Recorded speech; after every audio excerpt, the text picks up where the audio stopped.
여러분, 부동산은 항상 같은 패턴으로 돌고 돕니다. 지금이 올라탈 투자의 적기입니다. 구독, 좋아요 눌러주세요.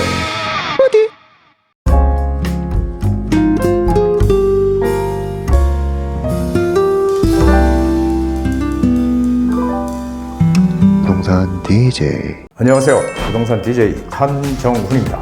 자, 오늘 부디의 한 수, 바로 주제는 이것입니다.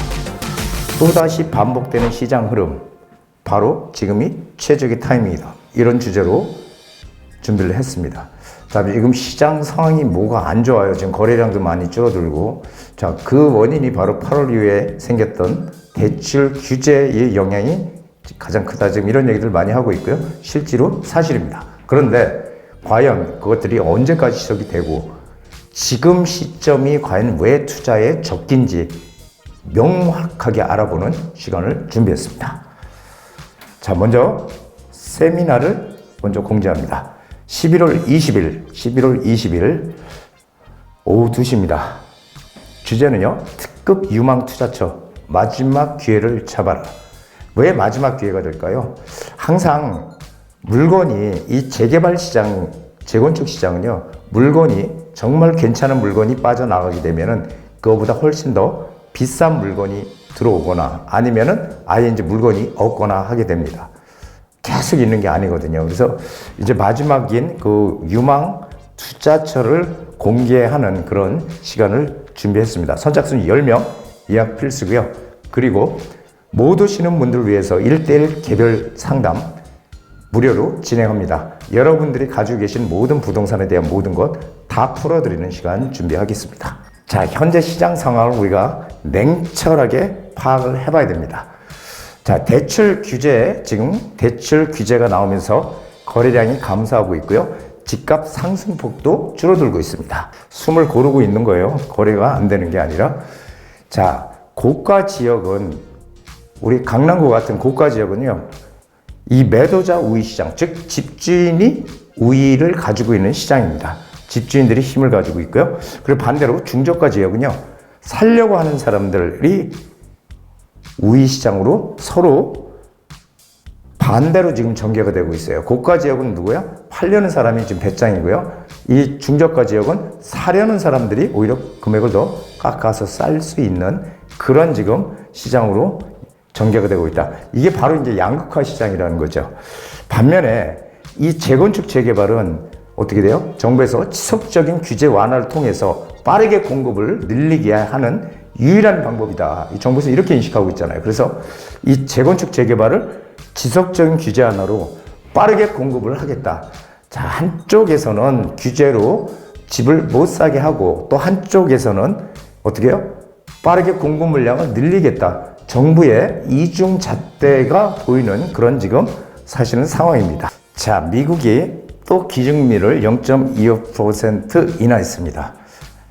9월에 이어서 10월달 벌써 11월달 벌써 두 번 연속 2회 인하죠.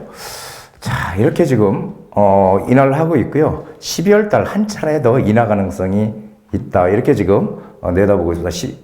12월달도 한 차례 정도 인하할 가능성이 있다. 물론 이제 대통령 선거가 미국도 끝나서요. 이제 트럼프가 대통령이 됐기 때문에 이게 이제 어떻게 될지 좀 더 두고 봐야 되지만, 일단 예정은 12월 달에 한 차례 정도 더 내릴 거로 지금 예정이 되어 있습니다.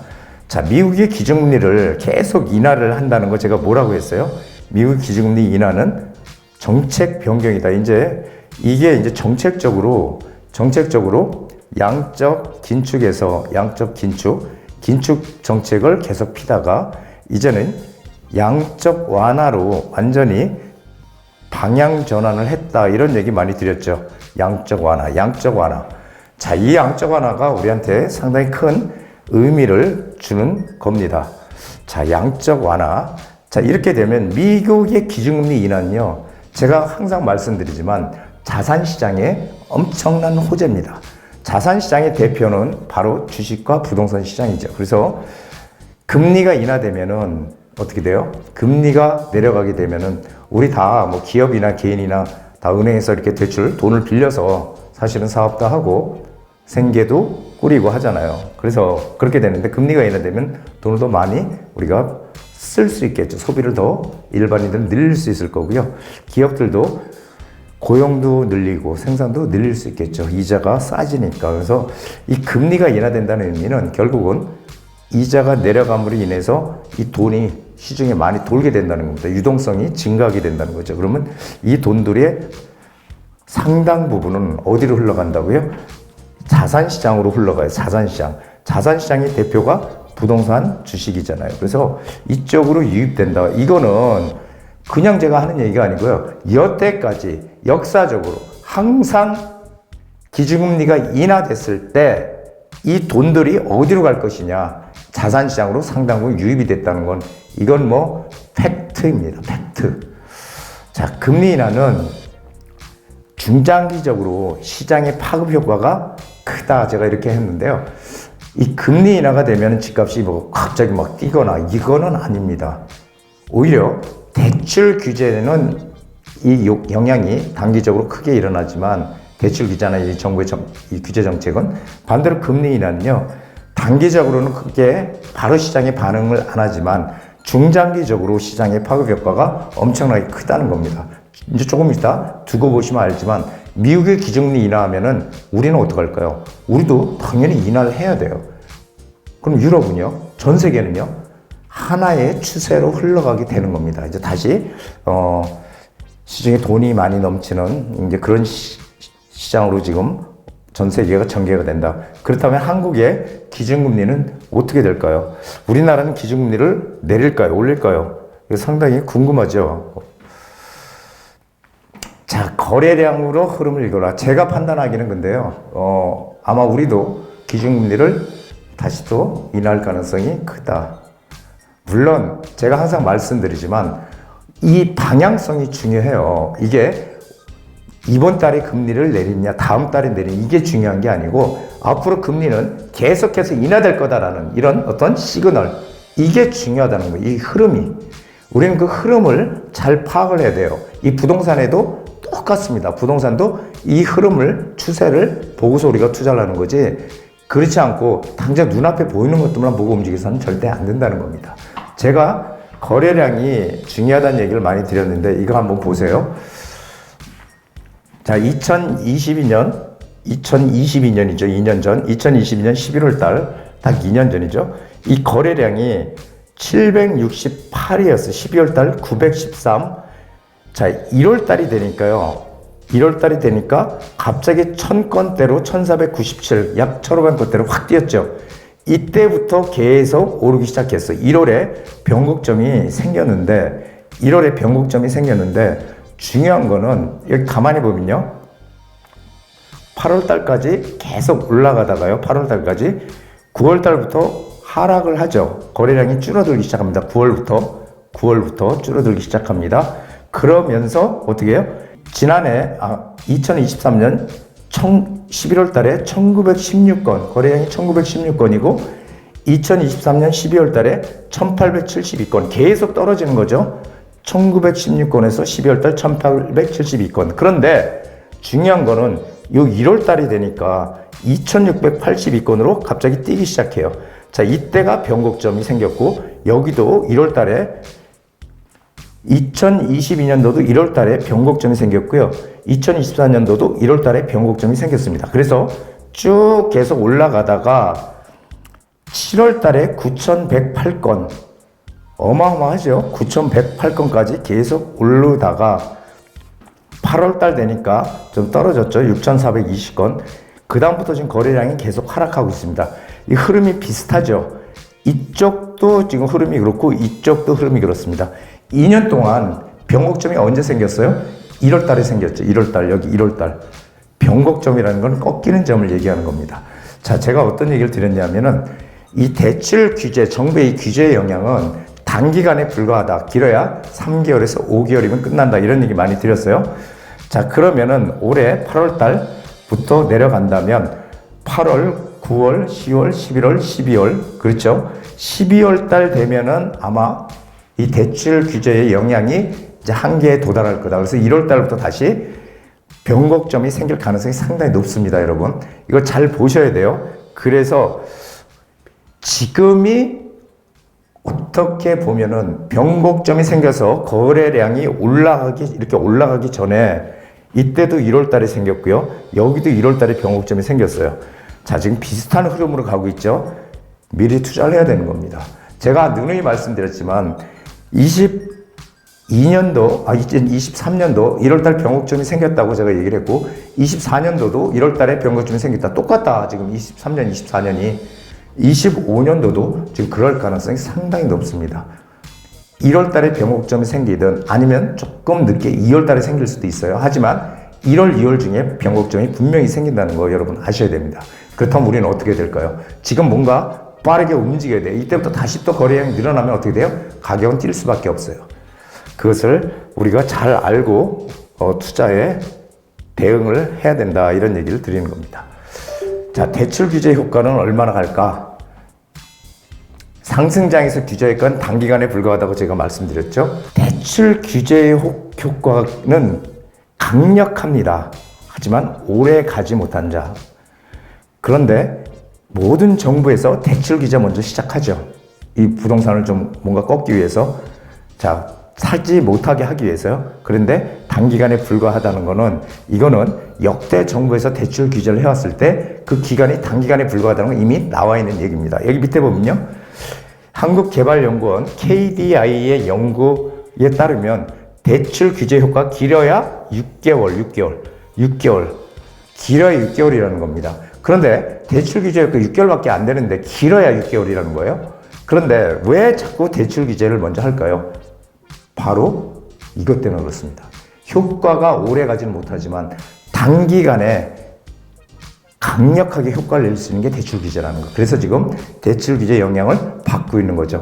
우리 이런 것들을 알고 뭔가 움직여야 되는 거지 그냥 무조건 대출 규제 나왔으면 큰일 났구나 이게 아닙니다. 제가 누누이 말씀드리지만 제 동영상을 보시게 되면은 제가 얘기했던 것들이 다 있어요. 그 전에 동영상. 그러면 그것들 보면 제 말이 여태까지 맞았다는 거 아마 느끼실 겁니다.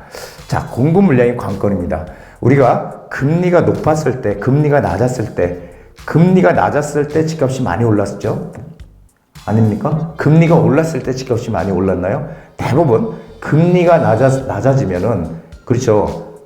집값이 많이 올라갔다라고 생각을 하지만, 그거는 그럴 때도 있었고 아닐 때도 있었어요. 그러니까 금리가 낮을 때도 공급 물량이 많았다면, 시중에 많았다면 집값이 잘 오르지가 않았고요. 반대로 금리가 높더라도 시중에 공급 물량이 없게 되면은 집값이 올랐다는 겁니다. 다 아시겠죠? 그래서 공급 물량이 관건이에요. 관건. 근데 공급을 늘릴 수 있는 거는 뭐 정부에서도 지금 얘기하듯이 재개발, 재건축밖에 없다는 거예요. 재개발과 재건축이 도심에 유일하게 새 집을 지을 수 있는 방법이라는 거죠. 어디 다르게 공급을 할 수 있는 방법이 있습니까? 3기 신도시 있죠. 하지만 3기 신도시 언제 이후에? 2029년도 이후에. 아직 멀었어요. 그러니까 한마디로 얘기해서 지금 여기 그린벨트도 최근에 해제한다는 얘기 나오잖아요. 그린벨트. 그렇죠. 1971년도에 우리나라 그린벨트 제도가 박정희 대통령 시절에 처음으로 시행이 됐는데요. 그린벨트는 한마디로 수도권의 어떤 쾌적한 환경을 지키기 위해서 개발을 못하게끔 묶어놓은 거죠. 그걸 지금 풀어서 공급을 하겠다. 자, 그러니까 밑에 이제 한국일보에서 이 사설이 나왔죠. 기존 주택 공급 계획도 못 지키면서 그린벨트를 풀어서요. 지금 이렇게 돼 있죠. 그러니까 한마디로 얘기해서 이게 보여주기식 희망 고문이라는 거예요. 그러니까 한마디로 그린벨트 지금 풀면 언제 도대체 집 집니까? 그린벨트 토지 보상하고 시간 무지하게 걸리죠. 반대하고 언제 집 져요? 그러니까 한마디로 이런 것들을 통해서 정부에서는 이런 얘기를 하고 싶을 거예요. 앞으로 집이 부족하지 않아. 집은 계속 공급할 거야. 그렇기 때문에 지금 서둘러서 뭐 비싼 가격에 집 사지 않아도 돼. 이런 메시지를 주고 싶을지 모르지만 실제로 이것은 희망 고문이지 언제 지어질지 모르는 이런 것들이다라는 얘기입니다. 그래서 사실은 공급 물량이 이게 뭐 한다고 해서 금세 늘어나는 거 아니잖아요. 진다고 해서 집 짓는다고 해서 지금 재개발 재건축 뭐 안전진단 통과하는데 지금 어마어마하게 많죠. 재개발도 지정해놓은데 되게 많습니다. 뭐 형식은 다르지만 뭐 역세권 개발이든 신속통합계획이든 모아타운이든 형식은 다르지만 다 이게 한마디로 재개발이잖아요. 이렇게 재개발 지금 지정은 많이 해놨지만 그런 것들이 다 진행이 될 것이냐, 이것도 지금은 상당히 문제예요. 자, 우리는 남들보다 한 걸음 움직이자, 한 걸음만 먼저 가자 그랬더니 한 걸음을 가기 싫어해. 많은 분들이 너무 빠르다고 생각해. 그렇다면 반 걸음만 가자는 거야. 반 걸음만, 남들보다. 자, 정책 방향, 정부에서 어떻게든지 빠른 속도로 공급을 늘리기 위한 방법으로 이 재개발 재건축에 대한 규제들을 많이 풀어주고 있잖아요, 지금. 그렇죠? 많이 풀어주고 있어요. 어떻게든 빨리 지어라. 우리가 정부에서 모든 것들을 다 원활하게 해줄게. 용적률도 높여주고 종상향도 시켜주고 할 테니까 빨리빨리 좀 해. 지금 이거죠. 자, 그런데 문제는 지정된 모든 지역이 개발이 됐으면 너무너무 좋겠지만 모든 지역이 재개발이 안 된다는 거예요. 어디? 개발될 곳만 돼요. 개발될 곳만. 이 개발될 곳을 어떻게든지 우리가 찾아가야 된다. 개발될 곳. 무조건 들어가는 게 아니에요. 무조건. 자, 어떤 분들은요, 이 지역이 정말 투자 가치가 높습니다. 제가 가보고요. 가서 좀 보고서 판단을 해볼게요. 아니, 뭘 판단을 해요? 판단을. 어떻게 판단을 할 거예요? 가서 보고. 누구 말 듣고 판단을 해요? 그렇게 해가서는 투자 못 합니다. 절대. 그거는 개발될 곳이 왜 개발이 될 것인지, 그리고 다른 여타 지역들은 왜 개발이 힘들 건지, 이거를 알아야 되는 거예요. 이거를 알고, 그렇다면은 여기는 앞으로 개발이 돼서 투자 가치가 어마어마하게 높구나. 이런 판단을 하게 되면 투자를 해야 되는 거지. 본인이 가서 부동산에 들려보고 해봐야 아무 의미가 없어요. 가서 보면 압니까? 사실 저도 재개발 하는 지역에 가서 쭉 예전에 많이 걸어서 돌아다니고 해봤지만 사실은 잘 모르겠어요. 돌아다녀 봐도. 저는 그랬거든요. 그래서 그게 중요한 게 아니고 그 지역에 대한 전체적인 그런 상황을 어떻게 정확하게 브리핑을 받을 수 있느냐, 이게 정말 중요한 과제다, 이렇게 생각이 돼요. 그래서 모든 지역이 개발이 되는 게 아니고 개발될 것만 되는 거예요. 그러니까 자기 마음에 드는 곳을 가는 게 아니고요. 자기 마음에 안 들더라도 개발이 돼서 이익만 낼 수 있다면 우리는 들어가야 되는 거지, 자기가 원하는 곳 그거하고 투자는 틀리다라는 거죠. 그래서 재개발은 쌈짓돈으로 목돈을 만들 수 있는 기회의 장이다. 저는 이런 생각을 합니다. 작은 금액으로 우리 재건축 아파트 들어가려면은 입지 좋은 곳에 재건축 아파트 들어가려면 최소한 10억 이상 10m 최소한 있어야 돼요. 그런데 전세 끼고 사더라도 돼요. 그래서 사실은 재건축 시장에 들어가기가 정말 어렵습니다. 너무 비싸기 때문에. 이미 재건축 진행하는 그런 데로 비싸잖아요. 근데 반대로 이 재개발 추진하는 지역들은 아직까지는 우리가 작은 금액으로 투자할 수 있는 길이 열려 있다는 거예요. 이게 언제까지 열려 있을지 모르지만 점점 그 폭은 좁아지는 거예요. 투자의 폭이. 그러니까 우리가 투자할 수 있는 데가 옛날에는 정말 많았다면 시간이 지나면 지날수록 점점 줄어들고 있거든요. 자, 그래서 이런 곳을 놓치지 말고 투자를 해야 되는 거예요. 그래서 재개발은 쌈짓돈으로 목돈을 만들 수 있는 기회의 장이다라는 거죠. 무조건 오랫동안 가지고 있는 게 아니고요. 중간중간에 사업이 진행되는 과정에 내가 어느 정도 이익이 나면 팔고 다른 곳으로 또 이동을 하고 하는 게 재개발이지, 무조건 지어질 때까지 가지고 가는 게 투자가 아니다라는 거 꼭 알아두시기 바랍니다. 자, 11월 20일 세미나입니다. 특급 유망 투자처 마지막 기회를 잡아라. 항상 기회는 여러분한테 열려 있지만 그 기회를 결정하는 것도 여러분의 몫입니다. 자, 돈을 정말 이번 기회에 투자해서 이익을 내고 싶다 하시는 분들 오십시오. 제가 여러분들의 투자 기회를, 정말 돈을 벌 수 있는 그런 기회를 알려드리도록 하겠습니다.